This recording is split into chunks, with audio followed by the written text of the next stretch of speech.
Class 10th physics का सबसे important unit है लाइट।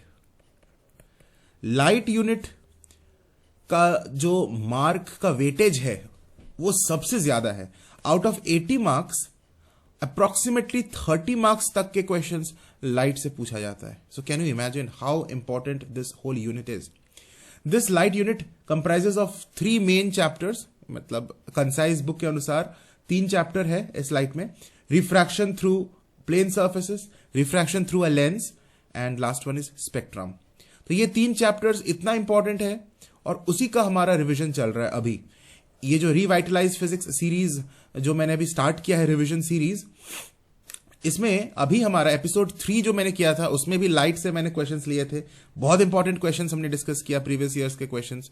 और today episode 4, in this episode also we will be discussing questions from light unit only.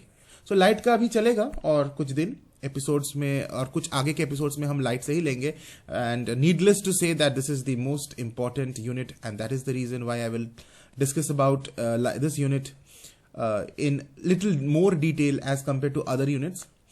अगर light तुम्हारा strong हो जाए ना तो तुम्हारा फिजिक्स मतलब स्कोर करना तुम्हारे लिए बहुत इजी हो जाएगा, क्योंकि ज्यादातर तो क्वेश्चन तुम देखोगे लाइट से ही पूछा जाएगा। स्पेसिमेन पेपर इस बार का देखे हो, अगर नहीं देखे हो तो देख लेना काउंसिल के वेबसाइट में, उसमें भी मैक्सिमम क्वेश्चंस लाइट से ही है। ठीक है, और उसी टाइप के क्वेश्चंस आज हम डिस्कस करेंगे। Now let us start with the very first question. Here comes the very first question, and this is also a previous year question, as I have said. Ray diagram based question. Copy the diagram given below and complete the path of light ray till it emerges out of the prism. तो यहां पर देखो एक light रे है PQ, ये कैसे इस प्रिज्म से इमर्ज आउट होगा, यानी अभी तो ये प्रिज्म में के अंदर जा रहा है, पीक्यू कहां जा रहा है, प्रिज्म के अंदर जा रहा है, लेकिन अब पूरा पाथ हमको ड्रॉ करना है। कंप्लीट द पाथ लिखा हुआ है, देखो, complete the path of the light रे till it emerges out of the prism. पूरा हमको बनाना है इसका रास्ता जब तक कि ये ना प्रिज्म से बाहर आ जाए। The critical angle of glass is 42 degrees and in the diagram mark the angles wherever necessary. तो एक इंफॉर्मेशन दिया हुआ है कि क्रिटिकल एंगल ग्लास का 42 डिग्रीज है। एपिसोड 3 में मैंने डिटेल में क्रिटिकल एंगल क्या होता है, टोटल इंटरनल रिफ्लेक्शन क्या होता है, वो डिस्कस किया था। सो assuming that you have watched it or you know the concept of critical angle and total internal reflection properly, I'm discussing this question. Okay, तो लाइट रे मैं इसी फिगर में बना रहा हूं। तुम्हें एग्जाम में क्या करना है कि अपने आंसर स्क्रिप्ट में इस फिगर को ड्रॉ करना है, इस तरह से पेंसिल से और स्केल के मदद से ड्रॉ करना, टेढ़ा मेढ़ा नहीं, एकदम properly you need to draw. I am drawing with free hand, so मेरा डायग्राम तो कचड़ा जैसा लग रहा है क्योंकि फ्री हैंड का मैंने बनाया है, लेकिन इसी को तुम्हें अपने कॉपी में बनाना है और प्रॉपर वे में बनाना है, स्केल वगैरह का यूज करके। ठीक है, फ्री हैंड मत बनाना। तो मैं क्या कर रहा हूं, मैं फिलहाल इसी क्वेश्चन में इसको कंप्लीट कर रहा हूं, इसी में मैं ड्रॉ कर दे रहा हूं, I am not redrawing it. तो यहां पर लाइट रे जब आया पॉइंट क्यू पर, अब ध्यान से सुनो, पॉइंट क्यू पर जब लाइट रे आया तो एंगल ऑफ इंसिडेंस वो कितना बना रहा है पॉइंट क्यू पर, बताओ कितना बना रहा है? 90 डिग्री बना रहा है। बिल्कुल गलत।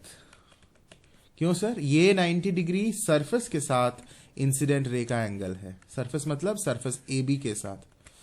एंगल ऑफ इंसिडेंस हमेशा होता है इंसिडेंट रे और नॉर्मल के बीच। तो नॉर्मल भी तो ये PQ ही है, क्योंकि 90 डिग्री एंगल सरफेस के साथ जो लाइन बनाता है उसे नॉर्मल बोलते हैं। यानी ये लाइन नॉर्मल भी है और ये लाइन इंसिडेंट रे भी है, उसी रास्ते से इंसिडेंट रे भी आ रहा है, यानी नॉर्मल के रास्ते से इंसिडेंट रे आ रहा है। This means that the angle of incidence is 0 degrees because there is no angle between incident ray and normal.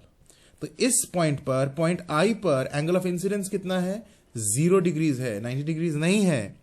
तो जब भी एंगल ऑफ इंसिडेंस 0 डिग्री होता है, यानी लाइट रे नॉर्मल के अलोंग आता है, तो वो लाइट रे बिल्कुल भी बेंड नहीं करता है, इट पासिस अनडेविएटेड, यानी ये लाइट रे सीधा ऐसे ही अंदर प्रवेश कर जाएगा, जैसे वो आया था वैसे ही वो प्रवेश भी कर जाएगा। मैं इसको ड्रॉ करता हूं, एक लाइन, सीधा लाइन इस तरह से। इसको मैं ब्लैक कर दूंगा, ये ब्लू कलर का नहीं होगा। हाँ, ब्लैक कर दिया, थोड़ा सा इसको मोटा कर देता हूं, 1 मिनट।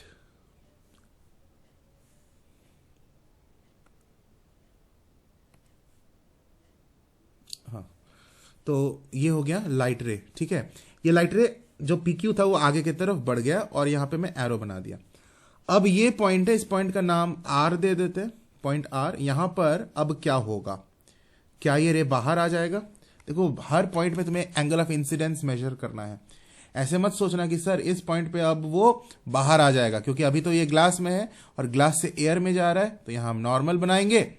और ग्लास डेंसर मीडियम है, एयर एरर मीडियम है, तो लाइट रे will bend away from the normal, ऐसे बना देंगे। गलत हो जाएगा, क्योंकि एंगल ऑफ इंसिडेंस का जब तक हमें पता नहीं है तब तक हम डिसाइड नहीं कर पा रहे कि टोटल इंटरनल रिफ्लेक्शन हो रहा है या फिर रिफ्रैक्शन हो रहा है। और रिफ्रैक्शन हो रहा है तो क्या सरफेस के ऊपर से जा रहा है 90 डिग्री का एंगल ऑफ रिफ्रैक्शन बना के?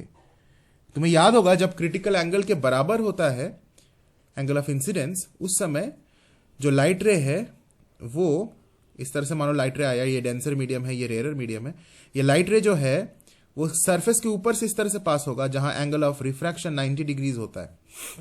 तो क्या ये वो केस है?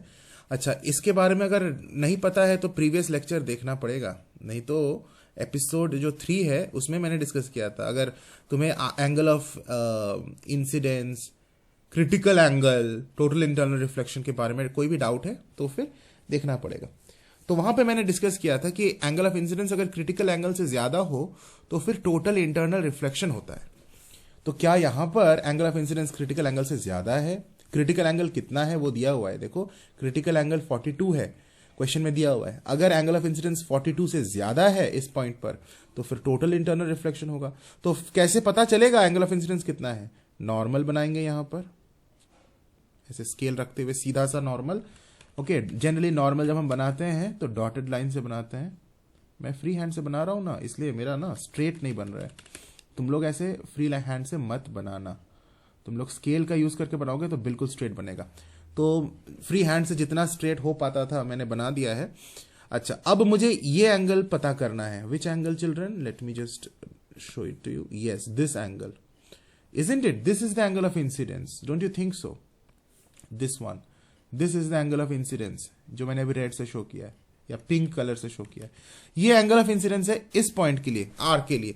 ये एंगल कितना है मुझे पता करना पड़ेगा। How much is the value of this angle? This angle will decide the future of this incident ray. ये क्या करेगा इंसिडेंट रे, आगे जाए किस तरह से जाए, मुड़ेगा, तो ये इसी एंगल पे डिपेंड करता है।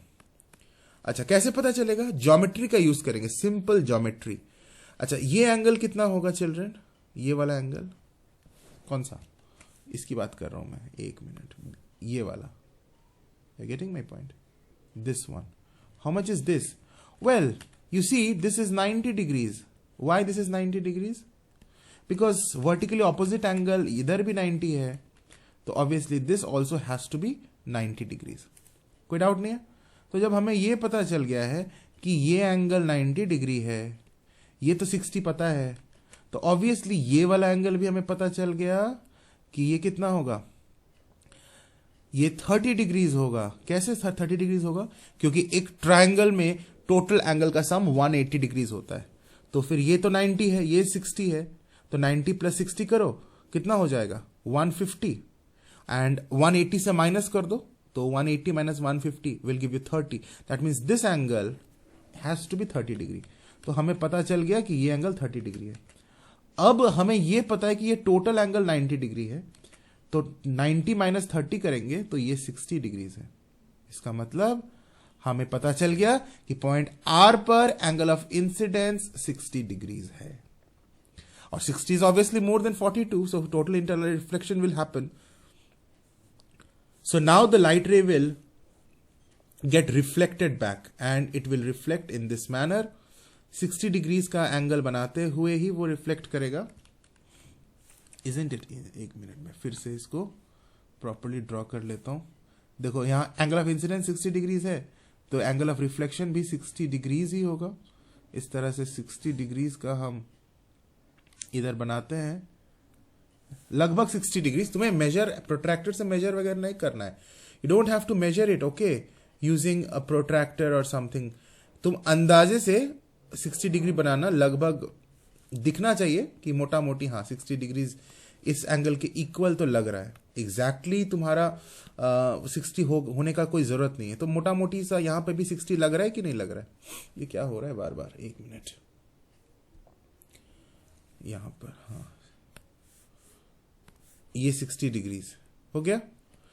इस एंगल के मोटा मोटी देखने से इक्वल लगना चाहिए। You don't really need a protractor and measure exactly 60 degrees, नहीं कुछ नहीं, लिख देना 60 डिग्रीज, यहां पर एरो मार्क कर दिया। अब यहां पर लाइट रे जाके स्ट्राइक किया, इस पॉइंट का नाम एस दे देते हैं, एस। तो पॉइंट एस पर अब क्या होगा, यहां पर कितना एंगल ऑफ इंसिडेंस है मुझे पता करना पड़ेगा। पॉइंट एस पर कितना एंगल ऑफ इंसिडेंस है वो मुझे पता करना पड़ेगा। कैसे पता करेंगे? फिर से ज्योमेट्री का यूज करेंगे। देखो ये एंगल कितना होगा अब पता है तुम्हें, ये कैसे पता चलेगा? पहले इसको पता करते हैं, जो मैंने अभी क्वेश्चन मार्क से पुट किया। ये 30 होगा कि नहीं होगा? कैसे 30 होगा सर? ये पूरा एंगल कितना है? 90 है, राइट? नॉर्मल है ना, ये नॉर्मल के साथ ये पूरा एंगल 90 ही होगा। तो अगर 90 है और ये एंगल तो 60 है, हमें पता चल गया। 90 माइनस 60 30 होता है। That means this entire angle, if it is 90, then this remaining angle will be 90 minus 60, 30. Clear? Now look at this triangle SRC. Look at this triangle SRC. इसमें तुम्हें दो एंगल्स के वैल्यू पता है, एक 30 एक 60। तो बचा हुआ जो एंगल होगा वो ऑब्वियसली 90 होगा, है ना? इसका मतलब हमें पता चल गया कि ये लाइट रे सरफेस के साथ 90 डिग्री बना रहा है। सरफेस के साथ 90 डिग्री बना रहा है मतलब कि नॉर्मल के साथ 0 डिग्री बना रहा है। यानी एंगल ऑफ इंसिडेंस इस पॉइंट पर 0 डिग्री है, 90 डिग्री नहीं है, क्योंकि नॉर्मल के साथ वो 0 डिग्री बना रहा है, क्योंकि यही लाइन नॉर्मल भी होगा। इसका मतलब बिल्कुल यहां पे जैसा केस था, PQ जैसा था, सरफेस के साथ 90 डिग्री बना रहा था, यहां पर भी AC सरफेस है उसके साथ 90 डिग्री बना रहा है। तो यहां पर ये लाइट रे फिर कैसे बेंडिंग होगी ही नहीं इसकी, ये सीधा इस तरह से निकल जाएगा, बिना बेंडिंग का निकल गया। Getting my point?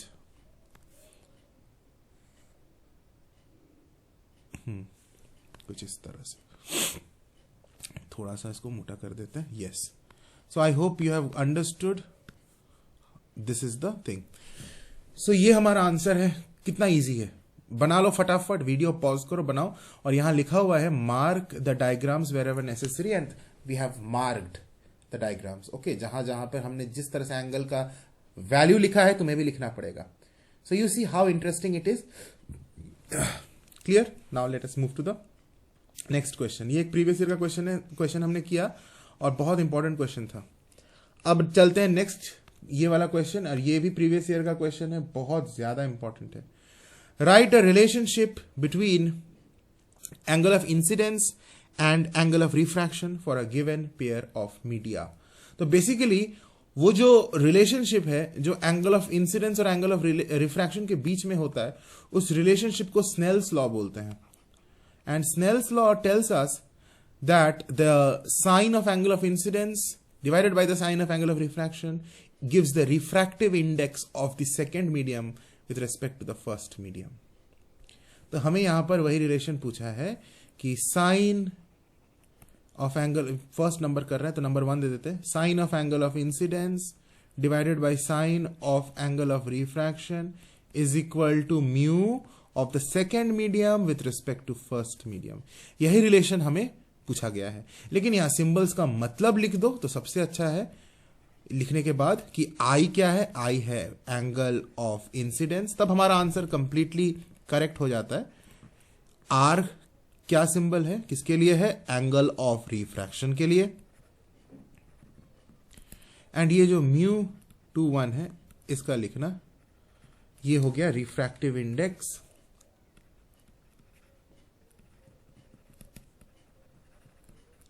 of second medium with respect to first medium। बस फुल मार्क्स।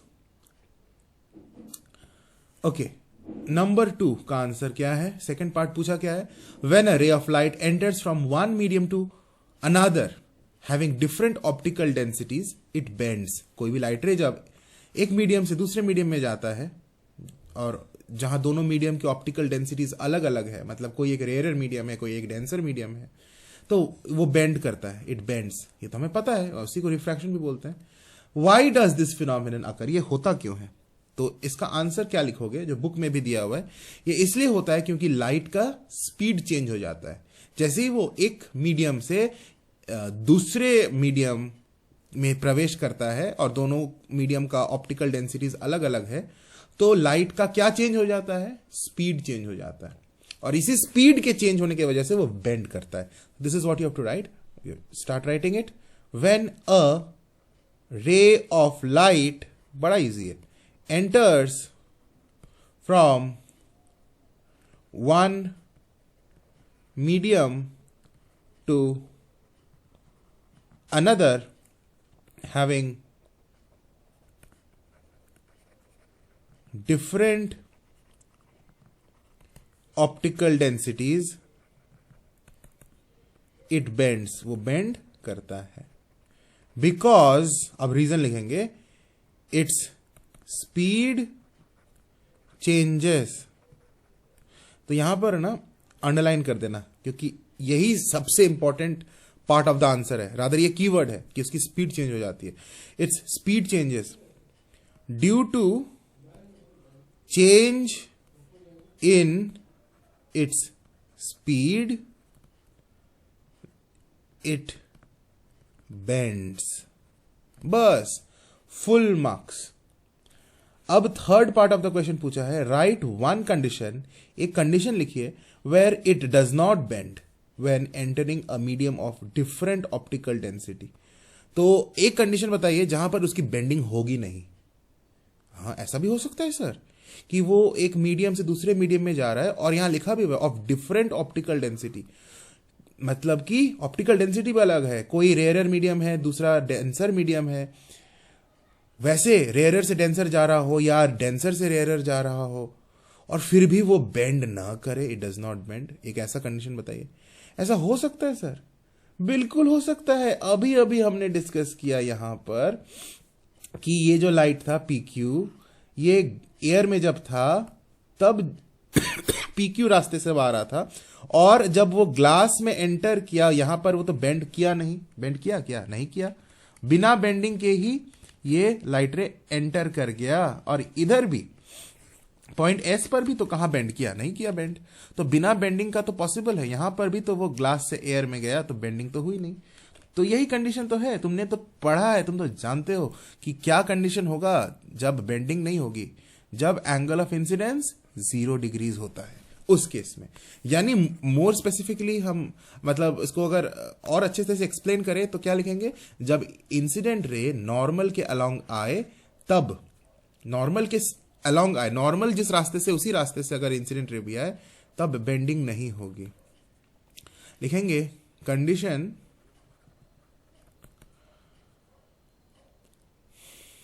वेयर लाइट रे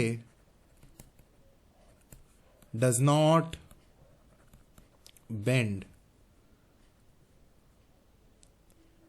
on entering a medium of different optical density। और फिर नीचे कंडीशन लिखना, when the incident ray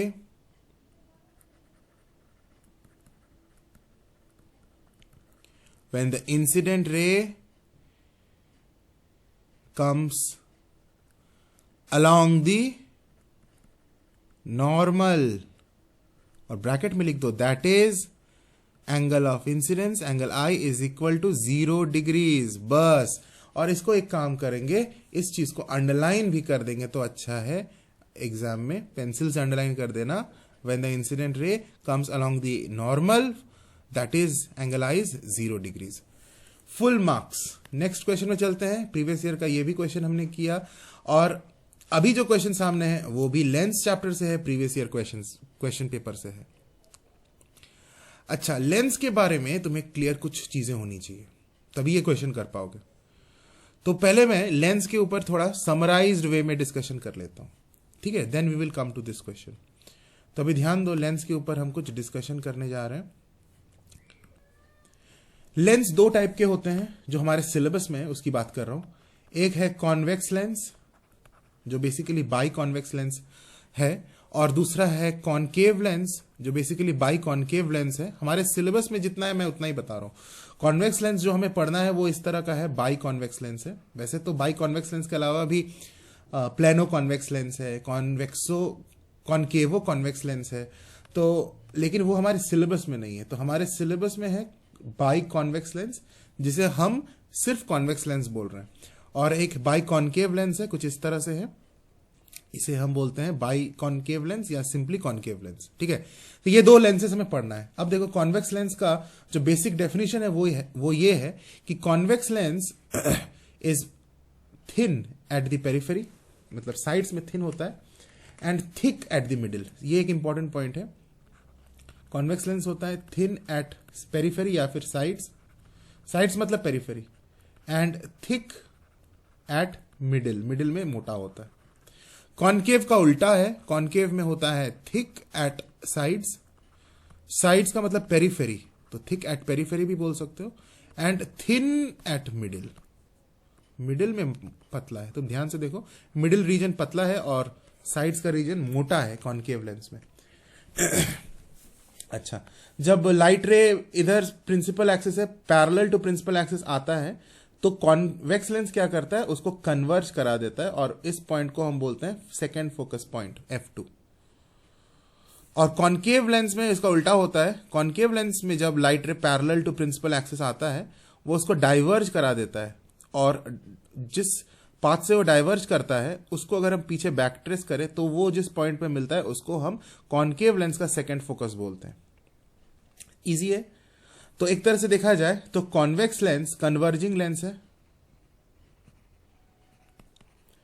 और हमारा जो कॉनकेव लेंस है वो डाइवर्जिंग लेंस है। अच्छा, अब क्या है, कॉनकेव लेंस, जो हम कॉन्वेक्स लेंस की पहले बात करते हैं। कॉन्वेक्स लेंस किस तरह के इमेजेस बनाता है? कॉन्वेक्स लेंस वर्चुअल इमेज बना सकता है। वर्चुअल इमेज हमेशा इरेक्ट होता है। वो रियल इमेज भी बना सकता है। ज्यादातर केसेस में तो वो रियल इमेज ही बनाता है, और सिर्फ एक ही केस है जिसमें वो वर्चुअल इमेज बनाता है। रियल इमेज कॉन्वेक्स लेंस बना सकता है, और रियल इमेज हमेशा इन्वर्टेड होता है। यानी कॉन्वेक्स लेंस दोनों टाइप्स के इमेजेस बना सकता है, depending upon the position of the object. तो रियल इमेज जो बनता है वो कॉन्वेक्स लेंस में डिमिनिश्ड भी हो सकता है, same size as of the object भी हो सकता है, ऑब्जेक्ट के साइज का इमेज, या फिर मैग्निफाइड इमेज भी हो सकता है। लेकिन जो वर्चुअल इरेक्ट कॉन्वेक्स लेंस बनाता है वो हमेशा ही मैग्निफाइड ही बनेगा, कभी भी डिमिनिश्ड या सेम साइज का नहीं बनता है। And this virtual image of convex lens is possible only in one case. रे डायग्राम्स अगर तुमने ड्रॉ किया होगा तो तुम्हें पता होगा कि कॉन्वेक्स लेंस का जो वर्चुअल या इरेक्ट इमेज बनता है, जो मैग्निफाइड होता है, वो सिर्फ एक ही केस में बनता है, जब ऑब्जेक्ट को हम लेंस और फोकस पॉइंट के बीच में रखते हैं। व्हेन ऑब्जेक्ट, ये बहुत इंपॉर्टेंट है, इज केप्ट, कब होता है वर्चुअल इमेज, कब बनता है? जब हम ऑब्जेक्ट को कहां रखते हैं? Object is kept between focus and optical centre, या फिर लेंस बोल सकते हो। ऑप्टिकल सेंटर इस पॉइंट को बोलते हैं ओ, वो लेंस भी बोल सकते हो in place of optical centre. जब भी हम ऑब्जेक्ट को इस लेंस के फोकस मतलब F1 first focal point, focus और ऑप्टिकल सेंटर के बीच में कहीं हम ऑब्जेक्ट को रखेंगे तो जो इमेज बनेगा वो बनेगा magnified image, virtual image and erect image. किस लेंस की बात कर रहे हैं? कॉन्वेक्स में। कनकेव में सिर्फ एक ही टाइप का इमेज बन सकता है, वो है वर्चुअल इमेज। कॉनकेव लेंस में कभी भी रियल एंड इन्वर्टेड इमेज नहीं बनेगा, तो वर्चुअल इमेज बनेगा, जो कि हमेशा इरेक्ट ही बनता है, तुम्हें पता है। लेकिन इस केस में यह है कि कॉनकेव लेंस का जो वर्चुअल एंड इरेक्ट इमेज बनता है वो हमेशा ही डिमिनिश्ड बनता है, कभी भी मैग्निफाइड नहीं बनेगा। कभी भी नहीं। और इसमें जो पोजीशन होता है फॉर एनी पोजीशन हमें कॉन्केव लेंस में वर्चुअल इमेज ही मिलता है, और वो डिमिनिश्ड होगा। याद रखना ये डिफरेंस, कॉन्वेक्स लेंस में जो वर्चुअल इमेज बनेगा वो हमेशा मैग्नीफाइड होता है, और कॉन्केव लेंस में जो वर्चुअल इमेज बनता है वो हमेशा डिमिनिश्ड होता है। कॉन्केव लेंस में कभी भी रियल इमेज बन ही नहीं सकता। तो रियल इमेज अगर कभी किसी लेंस से बन रहा है तब डेफिनेटली वो कॉन्वेक्स लेंस ही होगा। कन्वेक्स लेंस ही हमेशा रियल इमेज बनाता है, कोई डाउट नहीं है। यहां तक जो बातें मैंने किया ये समराइजेशन एक हो गया, ठीक है।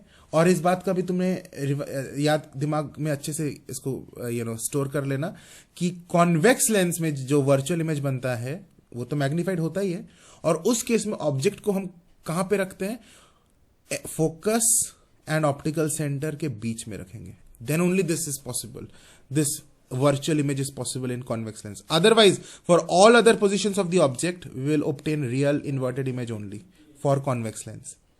इतनी बातें क्लियर हो गई। अच्छा, इसके साथ साथ मैं तुम्हें यह बता दूं कि मैंने बहुत ही समराइज्ड वे में ये टोटल चीज को बताया है, ठीक है। लेकिन तुम्हें अगर डिटेल में पढ़ना है, मेरा ही वीडियो है लेंस के ऊपर, किस तरह से इमेज फॉर्मेशन होता है, साइन कन्वेंशन, न्यूमेरिकल्स भी किस तरह से साइन कन्वेंशन का करते हैं, इमेज फॉर्मेशन ऑफ लेंस, वो डिटेल वीडियो अगर तुम्हें देखना है तो इसी वीडियो के डिस्क्रिप्शन बॉक्स में मैंने लेंस के ऊपर एक वीडियो बनाया हुआ है, उसको मैं नीचे डाल दिया हूं डिस्क्रिप्शन बॉक्स में, वो देख सकते हो। अगर तुम्हें लगता है कि सर मुझे और स्ट्रॉन्गर कंसेप्चुअल क्लैरिटी की जरूरत है लेंस के इमेज फॉर्मेशन के ऊपर, कि क्या क्या और अलग अलग केसेस हैं कॉन्वेक्स लेंस के, ऑब्जेक्ट को कहां रख रहे हैं, कैसे रख रहे हैं, तो वो टोटल चीज मैंने अच्छे से डिस्कस किया था एक पुराने वीडियो में, जिसका लिंक मैंने डाल दिया है नीचे, उसको जरूर चेक करना। तो फिलहाल मैं अभी आज के क्वेश्चन में जाता हूं। इस क्वेश्चन में a lens forms an image between object and the lens. एक लेंस है जो इमेज बनाया किसके किसके बीच, ऑब्जेक्ट और लेंस के बीच, ऑब्जेक्ट और लेंस के बीच। Name the lens. अब ध्यान देना, ये जो कॉनकेव लेंस होता है वो हमेशा, जैसे मैंने बताया, इरेक्ट इमेज बनाएगा और वो भी डिमिनिश बनाता है। और दूसरा, उसमें जो इमेज बनता है वो हमेशा ऑब्जेक्ट और लेंस के बीच में ही बनता है। तो यहां पर इस पॉइंट को तुम ऐड कर सकते हो कि कॉनकेव लेंस की बात हम कर रहे हैं। कॉनकेव लेंस, इसमें तो सिर्फ और सिर्फ वर्चुअल और इरेक्ट इमेज ही बनता है, और उसमें वो डिमिनिश्ड भी होता है। उसका जो ऑब्जेक्ट है वो हम कहीं पे भी रखें, for any position of object. Object को हम, जैसे मैंने बताया कि वो हम कहीं पे भी ऑब्जेक्ट को रख सकते हैं, for any position of object.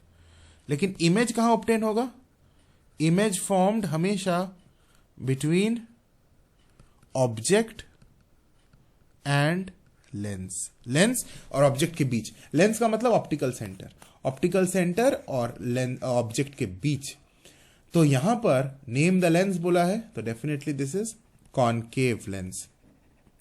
Second बोला है draw a ray diagram to show the formation of such an image. अब रे डायग्राम बनाना है, तो रे डायग्राम बनाने के लिए हम सबसे पहले प्रिंसिपल एक्सिस ड्रॉ करेंगे। ये हमने बना लिया प्रिंसिपल एक्सिस। प्रिंसिपल एक्सिस के बाद अब हम ड्रॉ करेंगे लेंस। अब लेंस को कैसे ड्रॉ करेंगे, लेंस को, हमारा लेंस जो सिलेबस में है वो बहुत पतला लेंस को हमें पढ़ना है, इसलिए जब लेंस हम ड्रॉ करेंगे वो लेंस एक स्ट्रेट लाइन ही हम ड्रॉ करेंगे। We don't have to draw the lens, actually we will just draw straight line and this is the lens. हो गया, बस इसका हम ये कर देते हैं,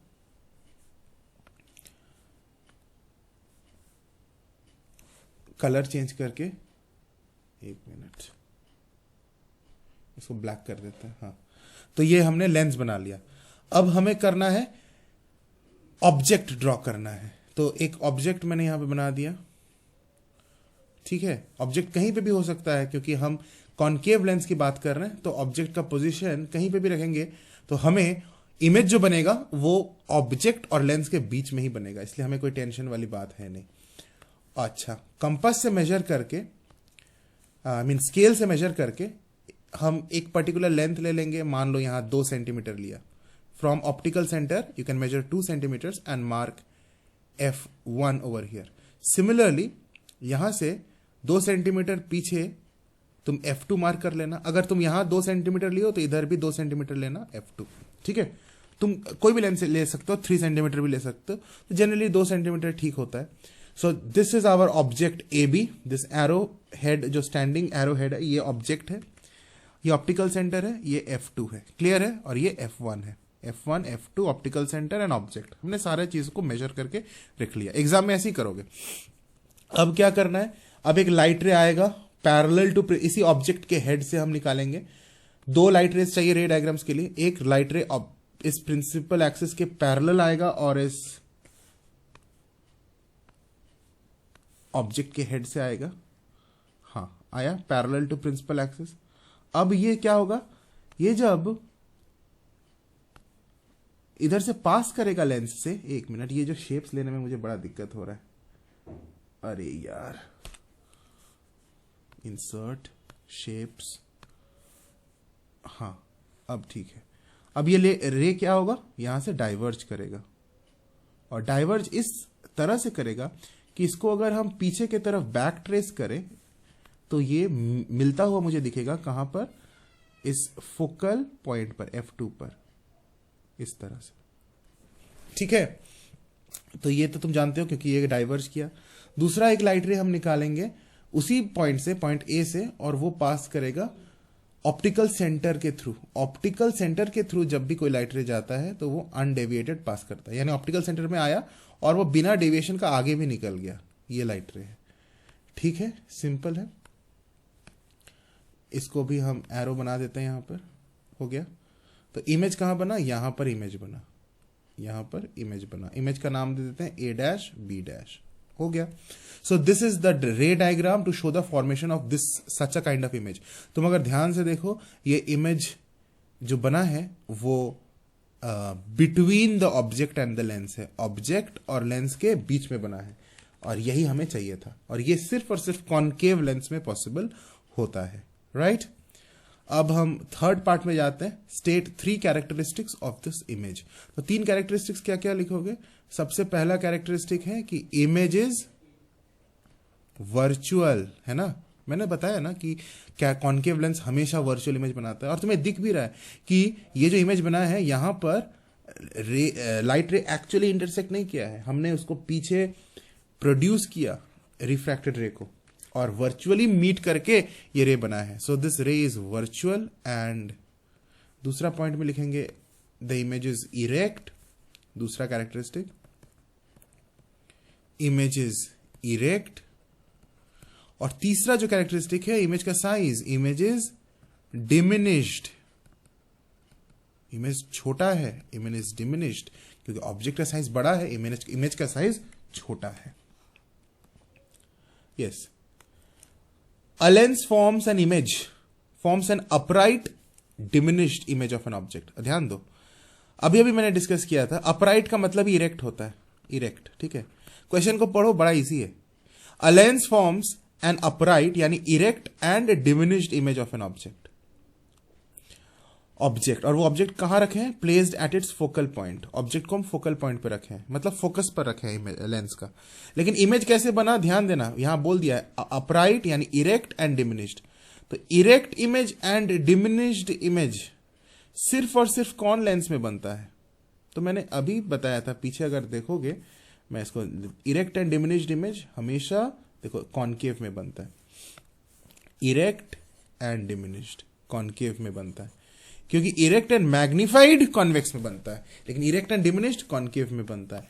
तो एक चीज तो हमें पता चल गया 100% श्योर कि name the lens, this is concave lens.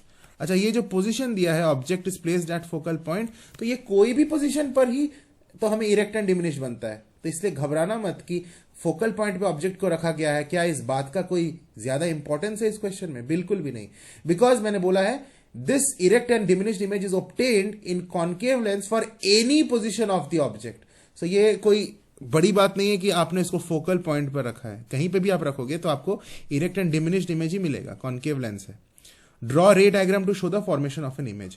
तो रे डायग्राम तो मैंने अभी अभी बताया था ना प्रीवियस क्वेश्चन में, वही रे डायग्राम होगा, same to same ray diagram होगा, क्योंकि कॉनकेव लेंस का रे डायग्राम ही हमें बनाना है। तो आंसर लिखेंगे कॉनकेव लेंस, और फिर अभी जो रे डायग्राम हमने यहां पे बनाया है, ये वाला रे डायग्राम, इसी को वहां उस क्वेश्चन में भी बनाना है।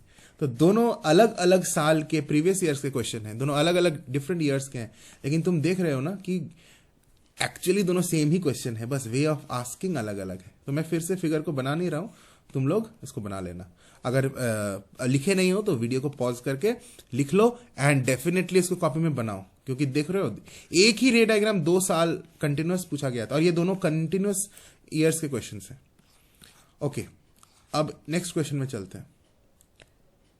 A ray of light travels from water to air as shown in the diagram। तो एक रे ऑफ लाइट है जो वाटर से एयर में जा रहा है, फिगर में दिख भी रहा है, वाटर से एयर में जा रहा है, ठीक है। अब क्या पूछा है ये, कॉपी द डायग्राम, ठीक है, कॉपी द डायग्राम मतलब इसको अपने कॉपी में बनाओ, and complete the path of रे। फिर आगे क्या होगा, इसका पाथ को कंप्लीट करो। Given the critical angle of water is 48 degrees. अच्छा, क्रिटिकल एंगल दिया हुआ है 48 डिग्रीज, बड़ा इजी क्वेश्चन है। 48 डिग्रीज क्रिटिकल एंगल है, और इस पॉइंट पर, यानी इसका नाम अगर ए बी दे देते हैं, पॉइंट बी पर एंगल ऑफ इंसिडेंस भी 48 डिग्रीज ही है। तो एंगल ऑफ इंसिडेंस के बराबर है, क्रिटिकल एंगल के बराबर है angle of incidence. Critical angle is also 48 degrees, angle of incidence here is also 48 degrees. ये नॉर्मल हो गया ना, ये नॉर्मल के साथ ये एंगल 48 डिग्रीज है, नॉर्मल के साथ ये रे 48 डिग्रीज बना रहा है, समझ रहे हो। ये लाइन नॉर्मल हो गया और ये इंसिडेंट रे हो गया, और इंसिडेंट रे और नॉर्मल के बीच ये जो एंगल है ये 48 डिग्रीज है, यहां लिखा हुआ है। तो यही एंगल ऑफ इंसिडेंस भी होगा, नो डाउट। कभी भी ऐसा होता है कि नॉर्मल के साथ इंसिडेंट रे का एंगल क्रिटिकल एंगल के इक्वल हो जाए तो फिर रिफ्रैक्शन तो होगा, लेकिन सरफेस के ऊपर से it, because I don't have the scale to draw straight line, और देखने में खराब लगेगा। मैं इसको वैसे मोटा करके मैं बना रहा हूं ताकि तुम्हें समझ में आए कि हम किस लाइन का बात कर रहे हैं। तो ये हो गया हमारा रिफ्रैक्टेड रे, इतना मोटा मत बनाना। Okay, and this angle you will mark 90 degrees, यानी ये 90 डिग्रीज का एंगल बनाते हुए बेंड करेगा नॉर्मल के साथ, और ये आगे बढ़ेगा। तो ये हमारा आंसर 1 हो गया। मैंने इसी फिगर में बना दिया है, तुम्हें अपना कॉपी में इसको ड्रॉ करके उसमें बनाना है। State the condition so that total internal reflection occurs in the above diagram. तो एक कंडीशन बताइए जिसमें टोटल इंटरनल रिफ्लेक्शन होगा। तो क्या कंडीशन होगा, if angle of incidence is more than 48 degrees, that is the critical angle, total internal reflection will occur। हो गया, total internal reflection will occur, full marks। तुमने पूरा तुम्हें लिखना है, इंट ऐसे ऐसे शॉर्ट फॉर्म मत लिखना, टोटल इंटरनल रिफ्लेक्शन पूरा लिखना, will occur। हो गया, full marks, very easy. Next question, the diagram below shows a point source P। एक डायग्राम दिख रहा है तुम्हें, जहां तुम्हें एक पॉइंट सोर्स P दिख रहा है इनसाइड वाटर कंटेनर। तो एक कंटेनर के अंदर है, देखो यहां वाटर लिखा हुआ, यानी ये पूरा वाटर है, ठीक है, ये पूरा पानी है, ये पूरा पानी है, पानी पानी पानी पानी पानी पानी, ओके। एंड पानी के ऊपर यहां एयर है, एयर लिखा भी हुआ है। तो अब क्या पूछा है, 4 rays A, B, C, D starting from point P are shown up to the water surface। तो 4 रेज है A, B, C, D, तुम्हें दिख रहा है A, B, C, D, ऐसे निकल रहा है, 4 रेज निकल रहा है पॉइंट सोर्स P से। Show in the diagram the path of these raise. इसका रेज आपको बताना है after striking the water surface. इस वाटर सरफेस को स्ट्राइक करने के बाद इसकी क्या गति होगी, ये आपको ड्रॉ करना है। The critical angle for water air surface is 48 degrees. Critical angle दिया हुआ है 48 डिग्रीज। तो यहां पर देखो एक चीज तो बड़ा क्लियर है कि रे सी के लिए एंगल ऑफ इंसिडेंस भी 48 डिग्रीज ही है। देखो रे सी के लिए ये वाला जो एंगल है वो भी 48 डिग्रीज है, एंगल ऑफ इंसिडेंस। तो हमें तो इस बात का पूरा श्योरिटी है कि ये लाइट रे, यहां ये वाला लाइट रे जो सी का रिफ्रैक्टेड रे है वो तो सरफेस के ऊपर से चला जाएगा, ठीक है, सरफेस के ऊपर से चला जाएगा, इसकी कोई डाउट नहीं है। तो मैं इसको यहां पे इस तरह से बना दिया, ये 90 डिग्रीज यहां पे हो गया। कोई डाउट नहीं है।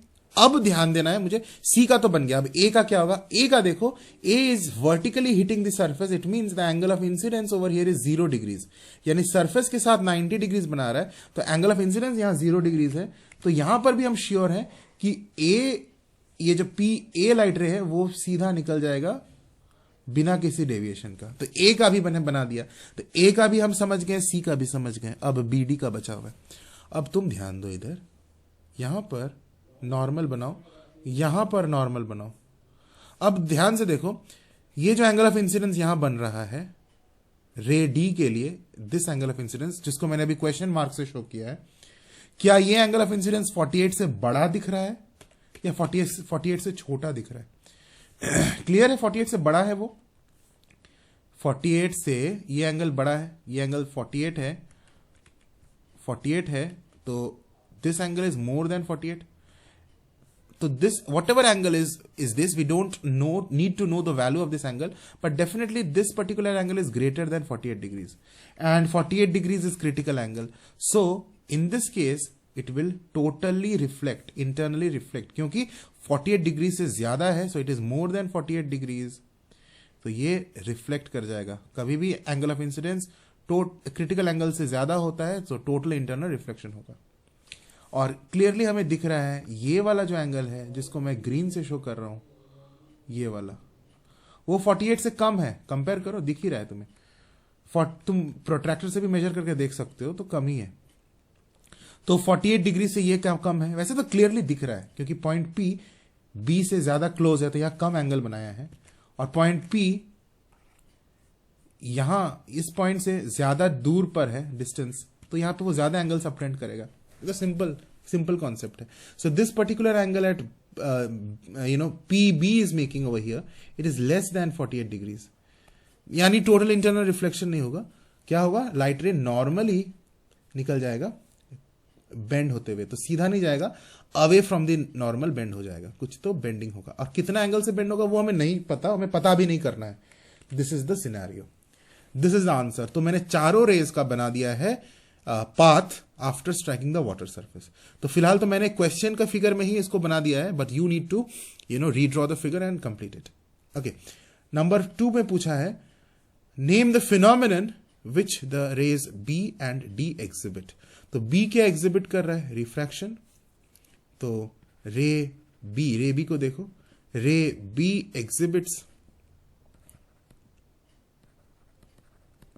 रिफ्रैक्शन, और रे डी का पूछा है, रे डी क्या एग्जिबिट कर रहा है, total internal reflection. Simple, ray D exhibits total internal reflection. Clear है, very simple. So with this I end today's lecture. I request you to share this video with more of your friends. Do subscribe to the channel if you haven't done yet, and for sure make some comment. Okay, write your comments, your views, your opinions, and how are you feeling about this revision series. Do let me know about your opinions. Your opinions matter a lot for me. Okay, generally you are not writing any comments, and I'm not able to understand your opinion about these videos, these lectures which I'm putting. Okay, so let me know about your opinion. How are you feeling about this revision series? Are they useful? Please let me know. Thank you. God bless you. Take care.